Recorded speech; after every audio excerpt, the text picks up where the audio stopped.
अस्सलाम वालेकुम। उम्मीद है आप लोग ठीक हैं, खैरियत से हैं। अल्लाह पाक आप लोगों को अपने हिफ्ज़ व अमान में रखे। हमारी बहुत सारी दुआएँ आपके साथ हैं, सलामत रहें, खुश रहें। इसी तरह हँसते मुस्कुराते रहें। अल्लाह पाक इसी तरह आपके चेहरों पर खुशियाँ बखेरता रहे। आपसे गुज़ारिश करते हैं कि चैनल को सब्सक्राइब करें, बेल आइकन को प्रेस करें और ज़्यादा से ज़्यादा व्हाट्सएप ग्रुपों में इसका लिंक भी शेयर करें और अपनी राय का इज़हार भी करें। पाकिस्तान सलामत रहे, ता क़यामत रहे, पाकिस्तान ज़िंदाबाद और पाकिस्तान हमेशा ज़िंदाबाद। पंजाब असेंबली में सुहेल अफरीदी एंड कंपनी ने जो किया, अब इस पर एक्शन होगा और स्पीकर स्पाई असेंबली जो हैं, वो हरकत में आ गए हैं। मलिक अहमद खान ने कहा है कि वज़ीर-ए-आला पंजाब की तौहीन काबिल मुज़म्मत है। सुहेल अफरीदी बाहर से लोग पंजाब असेंबली में लेकर आए, जिनके नाम फ़हरिस्त में शामिल नहीं थे। रिपोर्ट कानून नाफ़िज़ करने वाले अदारों को भेज रहा हूँ और पंजाब असेंबली में दंगा-फ़साद पर इंक्वायरी करेंगे। स्पीकर पंजाब असेंबली मलक मोहम्मद अहमद खान ने कहा है कि खैबर पख्तूनख्वा से आए लोगों ने ज़हनी पस्ती का इजहार किया है। पीटीआई मुकद्दस मकामात का एहतराम नहीं करती। पंजाब असेंबली क्या करेगी, किसी को इजाज़त नहीं, मेरे घर में आकर आग लगाए। लाहौर में प्रेस कॉन्फ्रेंस करते हुए उन्होंने कहा कि स्पीकर मोहम्मद अहमद खान पंजाब असेंबली में किसी भी कार्रवाई की इजाज़त कवानीन के ताबे है। ऐवान की कार्रवाई रूल्स के मुताबिक चलाई जाती है। असम्बलियाँ हुकूमत और अपोजिशन के मामलात को यकसा तौर पर देखती हैं। उन्होंने ये भी कहा कि खैबर पख्तूनख्वा के वज़ीर-ए-आला की आमद पर खुशी हुई। मुझे कहा गया कि सुहेल अफरीदी साहब असेंबली में अपनी तंज़ीमी एक्टिविटी करना चाहते हैं और असेंबली में आने के लिए इजाज़तनामे की ज़रूरत है। असेंबली हदूद, रेड ज़ोन, सिक्योरिटी पैरामीटर्स होते हैं। सियासी जमातों के दरमियान राब्ते रहने चाहिए। सियासी जमातों की जड़ें पूरे मुल्क में होनी चाहिए। तमाम सियासी जमातें वफ़ाक को मज़बूत करती हैं। मलिक अहमद खान ने कहा कि सुहेल अफरीदी के साथ ऐसे लोग आए हैं जो जलाओ घिराओ के मुकदमात में नामजद है। ऐसे अफराद को पंजाब असम्बली की इमारत में लाया गया जो सजा याफ्ता हैं। ऐसे अफराद को साथ लाया गया जिनके पास इजाजतनामे और शनाख्ती कार्ड तक नहीं थे। पीटीआई मुकद्दस मकामात का एहतराम नहीं करती और पंजाब असम्बली क्या करेगी, किसी को इजाजत तो नहीं देगी कि वो आए और यहाँ पर इस किस्म की हरकतें करें। देखें, अगर ये बात थोड़ा सा भी इस पे किया जाए तो बात तो ठीक है तो अगर हरकत गलत। अगर असेंबली में जिन अफराद के नाम भेजे गए थे, उनको नाम चेक कर कर, शनाख्ती कार्ड चेक कर कर अंदर आने दिया जा रहा है, तो इसमें कोई गलत तो नहीं है। और वहाँ पे ऐसे लोगों को आप ला रहे हैं और फिर उसकी बिना पर लड़ रहे हैं, झगड़ रहे हैं, बदमाशी कर रहे हैं, क्योंकि ज़ाहिर है आपने उनको ढील दी हुई है। अब ढील देने वाले कौन हैं, ये तो अल्लाह बेहतर जानता है। आप और मैं जानते हैं कि ढील कौन दे रहा है इनको, और उसी ढील की वजह से वो हर जगह पे जाके बदमाशी करते हैं और वो समझते हैं कि उनका ये राइट है, तो फिर अब इस पे क्या किया जा सकता है।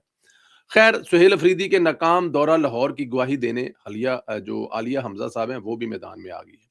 आलिया हमजा पीटीआई पंजाब की चीफ ऑर्गेनाइजर हैं। इसने ट्वीट किया है कि इसके कहने पर तंजीमी ओहदेदार सुहेल अफरीदी के लिए बाहर नहीं निकले। मतलब वो क्या भी ये थे, नहीं निकले, कि उसने कहा क्योंकि वो तमाम ओहदेदार इसने नहीं लगाए थे, अब वो तमाम को फारग करने जा रही है। मतलब कि आलिया हमजा साहब फरमा रही हैं कि उन्होंने कहा भी कि तमाम तंजीमी ओहदेदार बाहर निकलें और सुहेल अफरीदी को वीआईपी प्रोटोकॉल दें, उनके लिए बंदे इकट्ठे करें, उनके साथ चलें, नारे लगाएं, जो कि ज़ाहिर है एक सियासी तंजीमों का एक रूटीन वर्क होता है। लेकिन क्योंकि ये सब नहीं किया गया, तो जो बंदे नहीं निकले, जो तंजीमी ओहदेदार नहीं निकले और उन्होंने लगाए भी वो खुद नहीं है, पहले से लगे हुए हैं, तो वो क्योंकि चीफ ऑर्गेनाइजर हैं पंजाब की पाकिस्तान तहरीक इंसाफ की, तो वो तमाम लोगों को फारग करने जा रही है। यानी कि इस बात की तस्दीक हो रही है कि सुहेल अफरीदी के लिए लाहौरिये नहीं निकले। पंजाब वालों ने सुहेल अफरीदी को रिजेक्ट किया है और ये बात सुहेल अफरीदी को भी पता है। ज़दे ज़ुबान है। देखें जी, 1.5 करोड़ आबादी वाले शहर में से अगर आप 1.5 लाख बंदा निकाल लेते तो बहुत बड़ी कामयाबी होती। हालाँकि वो एक एक एक सूबाई हल्के के आधे वोट भी नहीं बनते 1.5 लाख के, लेकिन उसके बाद भी कहते जी बड़ा बंदा बाहर निकल आया। सड़कें ब्लॉक हो गई, चलने-फिरने की जगह नहीं है, पूरा लाहौर। मियां नवाज शरीफ साहब और मरियम नवाज साहिबा जब बाहर से वापस आ रहे थे, जब बेगम कुलसूम नवाज साहिबा को इलाज के लिए लंदन, और वो अदालत का फैसला सुनने आ रहे थे, अदालत ने बल्कि उनको सजा दे रही थी, तो पूरे लाहौर में चलने के लिए जगह नहीं थी। पूरा लाहौर जो है वो सड़कों पर था। तो कोई इस किस्म का माहौल होता तो हमें पता लगता ना। अब 10 गाड़ियां जो है वो वज़ीर आला केपीके के साथ, बल्कि 25 गाड़ियां जो हैं वो अपनी लेके आए हुए थे, 25-30 हुकूमत उनको देती थी। 50 गाड़ियों का काफिला था जिसमें सारी की सारी सिक्योरिटी थी, बाकी यूट्यूबर थे। तो आलिया हमजा साहब यहाँ पर ठीक ही फरमा रही हैं। खैबर पख्तूनख्वा के अवाम की किस्मत मातम तो बेचारा करना बनता है। सुहेल अफरीदी से सवाल हुआ कि लाहौर की तरक्की कैसी लगी, तो कमाल का जवाब दिया मसूफ ने। उन्होंने कहा जी, मैं तरक्की से इनकार नहीं करता, इसमें कोई शक नहीं है। लाहौर की सड़कें बनी हैं, साफ सुथरी हैं। लाहौर जो है वो है भी सोना, لاہور میں بتیاں بھی لگی ہوئی ہیں، ہم نے دیکھا ہے ہر جگہ جو ہے روشن ہے، لیکن کیونکہ بتیاں لگنے سے، سڑکیں بننے سے جو ہے وہ قومیں ترقی نہیں کرتی۔ وہ عمران خان صاحب نے کہا تھا نا کہ سڑکیں بننے سے قومیں ترقی نہیں کرتے، تو انہوں نے کہا کیونکہ میرے لیڈر نے کہا ہے کہ بتیاں لگنے سے اور سڑکیں بننے سے قومیں نہیں بنتی، اس لیے میں نہیں مانتا کہ لاہور میں کوئی ترقی ہوئی ہے۔ اس کے باوجود کہ یہ سارا کچھ موجود ہے، لیکن کیونکہ کلٹ ہے نا، کلٹ کا یہی تو دیکھیں، کلٹ جو ہوتے ہیں نا، یہ جو بابوں کے کلٹ، بابوں کے پیروکار ہوتے ہیں، بھگت ہوتے ہیں، وہ بھگتوں کو کوئی فرق نہیں پڑتا کہ جڑا بابیاں دا صابن بنایا ہے اس کے ساتھ مطلب نہانے سے کیا جلد کو نقصان ہوگا، لیکن کیونکہ وہ بابوں کا بنایا ہوا صابن ہے، اس سے نہانے ہی نہانا ہے۔ تو یہاں پہ کلٹ جو ہیں وہ یہ فرماتے ہیں، کلٹ یہ کہتے ہیں کہ کیونکہ عمران خان صاحب نے کہا ہے کہ سڑکوں سے قومیں نہیں بنتی، حالانکہ بندہ ان سے پوچھے، اب پوچھنے والے بھی سارے ماشاءاللہ وہاں بیٹھے ہیں کہ بھائی جس سڑک سے آپ آ رہے ہیں، پشاور سے اسلام آباد آپ کو 4 گھنٹے لگے ہیں، 5 ساڑھے 4 پونے 5 گھنٹے پشاور سے لگے ہیں آپ کو لاہور میں پہنچنے میں، اس سڑک پہ آپ کو نہ جانے دیا تو آپ کو جی ٹی روڈ سے جایا جائے، اور جی ٹی روڈ سے آپ پشاور جائیں تو آپ کو کم از کم 12 گھنٹے لگیں گے ان حالات میں۔ تو آپ یہ کہہ رہے ہیں کہ قومیں نہیں بنتی سڑکیں بنانے سے، اور آپ یہ بھی کہہ رہے ہیں کہ بتیاں لگانے سے مطلب جو 2013 میں برا ترین، شدید ترین اس وقت الیکٹرسٹی کے مسائل تھے، انرجی کے مسائل تھے، لوڈ شیڈنگ ہوا کرتی تھی، تو اگر نواز شریف صاحب وہ بجلی کے مسائل حل نہ کرتے اور آج لائٹیں نہ جل رہی ہوتی تو ظاہر ہے ہماری قوم ترقی کر چکی ہوتی، یہ سڑکیں نہ بنی ہوتی تو ہماری قوم ترقی کر چکی ہوتی۔ یہ کوئی حل نہیں ہے، یہ دھرنوں سے پیدا ہونے والی جو پود ہے نا، ان کو ناچ ڈانس گانا ڈرگز یہ سب ان کو وارا کھاتا ہے، اور ان کے نظر میں یہی ہے جس سے ترقی کی جا سکتی ہے۔ سہیل افریدی نے یہ بھی تسلیم کیا کہ نان کسٹم پیڈ گاڑیاں استعمال کرتے ہیں۔ مصروف کہتے ہیں کہ ہمیں نان کسٹم گاڑیاں پیڈ کرنے کی وفاقی حکومت کے قانون کے مطابق اجازت ہے، اور یہ اجازت 2047 تک ہے، یعنی 2047 تک یہ گاڑیاں استعمال کرتے رہیں گے۔ اب اندازہ کر لیں کہ اگر وہ کہہ رہے ہیں جی کہ ہمیں قائد اعظم نے یہ علاقہ، بھائی وہ کہاں پر تھا، وہ اگر وہاں پہ ہوا بھی ہے جو فاٹا کا علاقہ ہے تو پشاور تو اس میں نہیں آتا نا، پشاور کے علاوہ پورا صوبہ پڑا ہوا ہے نا، اگر ایک جگہ پہ اجازت دی بھی تھی ٹیکس فوڈ میں تو پورے پشاور میں وہ گاڑیاں چل رہی ہیں۔ مجھے یہ بتائیں اٹک سے گاڑی کراس کر سکتی ہے کوئی بتائیں کہ نان کسٹم پیڈ گاڑی اٹک کا پل کراس کر سکتی ہے؟ کیا پورے کے پی کے میں نان کسٹم پیڈ گاڑیوں کی اجازت حکومت پاکستان نے دی ہے؟ کیا وہاں پر کسی قسم کی کوئی اجازت صوبائی حکومت جو اس کا کوئی رول ہی نہیں ہے؟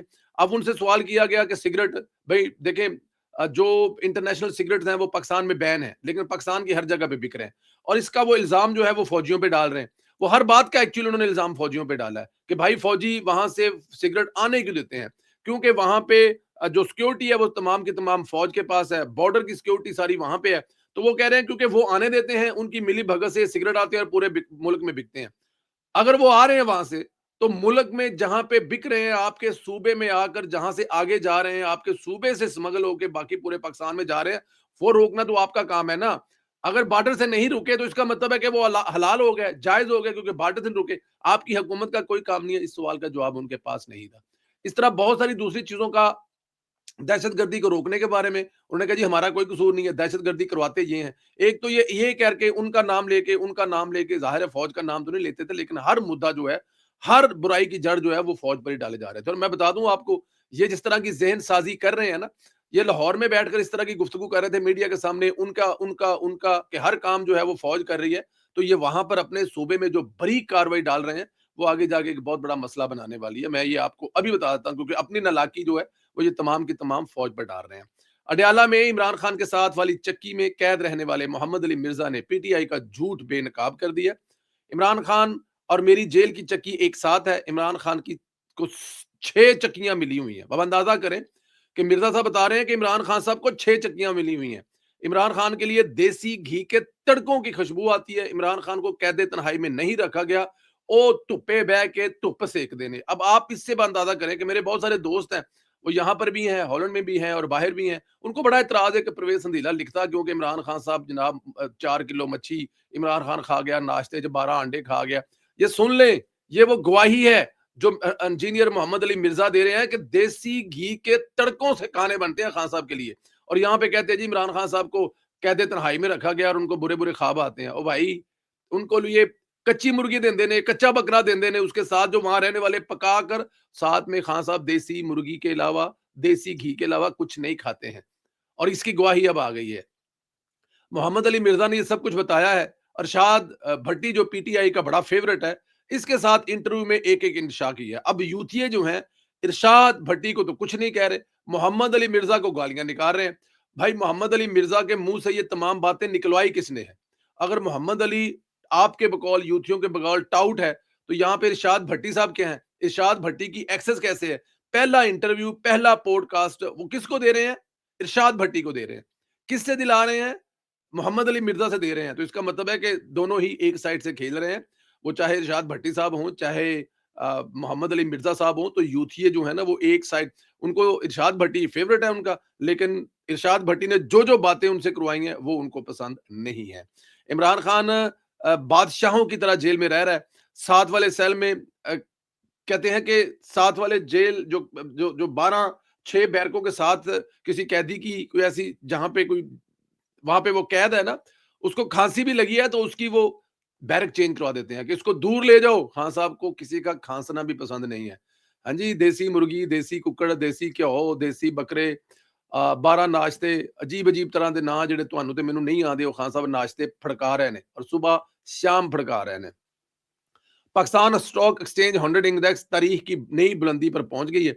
आज कारोबारी हफ्ते के पहले रोज से ही पीएस इंडेक्स 100 इंडेक्स मुस्बत रुझान देखने को आया।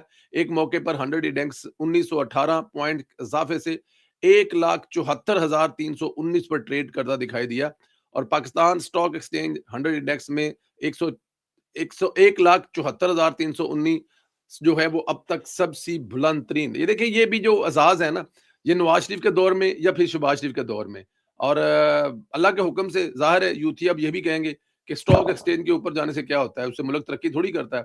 उनके नजदीक मुल्क तरक्की करता है इमरान खान की बेवकूफाना जो बातें हैं उनसे। अच्छा, वो जो जब ये बात कर रहे थे तो मैं एक चीज फील कर रहा था, महसूस कर रहा था, जितनी ये बरीक कार्रवाई डाल रहे हैं ना ये फौज के खिलाफ मासूम केपीके पे, उन लोगों के जहनों में नफरत पैदा कर रहे हैं ना, उस पे मेरे ख्याल में ये बड़ी बारीक लाइन है। वो देखें, लाहौर में बैठ के जिस तरह फौज के बारे में बातें कर रहा था, उनका कसूर है, वो सब करते हैं, स्मगलिंग वो करवाते हैं, दहशतगर्दी वो करवाते हैं, जब उनका दिल करता है तो अब तालिबानों को ले आते हैं, जब दिल करता है उनके खिलाफ ऑपरेशन करते हैं, जब ऑपरेशन करते हैं तो ये किसी बुरे और अच्छे की तमीज नहीं करते, सबको मारते हैं। तो ये वो बरीक बरीक बरीक बरीक लाइनें हैं जिसमें आगे जाकर पाकिस्तान जो है वो बड़े मसाइल में घिरता हुआ नजर आ रहा है, उससे निकलता हुआ नजर नहीं आ रहा, क्योंकि इनका मकसद ही कुछ और है, इनको कोई फर्क नहीं पड़ता। वो देखे ना कि वो अब भी कह रहा है, क्योंकि मेरे लीडर ने कहा था कि सड़कें जो बनाने से कौमें नहीं बनती, हालांकि देख लें जिस सड़क पे वो सफर करके आया पिशावर से लाहौर तक 5 घंटे में आ गया होगा, और वो सड़क जो उसके अबाउजदाद ने बनाई थी जीटी रोड, अगर वो उस पे चल के आता तो उसको कम से कम 12 घंटे लगते। लेकिन कल्ट है, कल्ट तो अपनी जगह पे खड़ा रहा है और खड़ा रहेगा। अल्लाह पाक आप लोगों को अपने हिफ्ज़ अमान में रखे। हमारी बहुत सारी दुआएं आपके साथ हैं, आप सलामत रहें, खुश रहें, इसी तरह हंसते मुस्कुराते रहें। अगले वीलॉग में फिर आपसे मुलाकात होगी, तब तक इजाजत दें। अल्लाह हाफिज।